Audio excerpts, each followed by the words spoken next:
వాళ్ళ ఆవిడ అందంట, ఏమండి మీరు ఏడవకండి, మనం ఆదరణ కూడికని పెట్టొద్దు, స్తుతి కూడికని పెడదాం.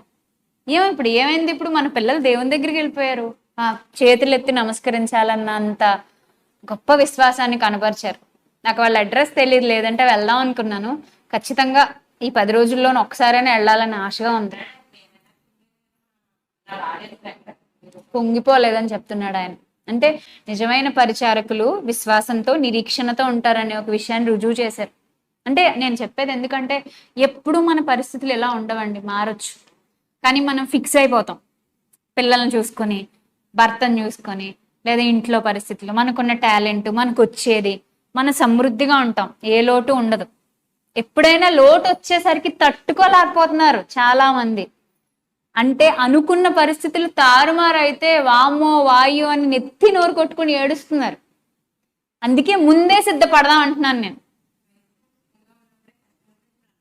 చేయాలి, ఆలోచించాలి, సిద్ధపడాలి. సుఖంలో ఉన్నప్పుడు, సమృద్ధిలో ఉన్నప్పుడు, కంఫర్ట్ జోన్లో ఉన్నప్పుడు కష్టం గురించి లోకానికి వెర్రితాను. నెగిటివ్గా ఆలోచిస్తారండి మీరు, అంటే ఇది నెగిటివిటీ కాదు. సమృద్ధిలో ఉన్నాను ప్రభువా, ఒకవేళ ఇవన్నీ తీసేసే పరిస్థితి నాకు వచ్చినా, ఇవన్నీ దూరం అయ్యే పరిస్థితి నాకు వచ్చినా నేను నిలబడతాను.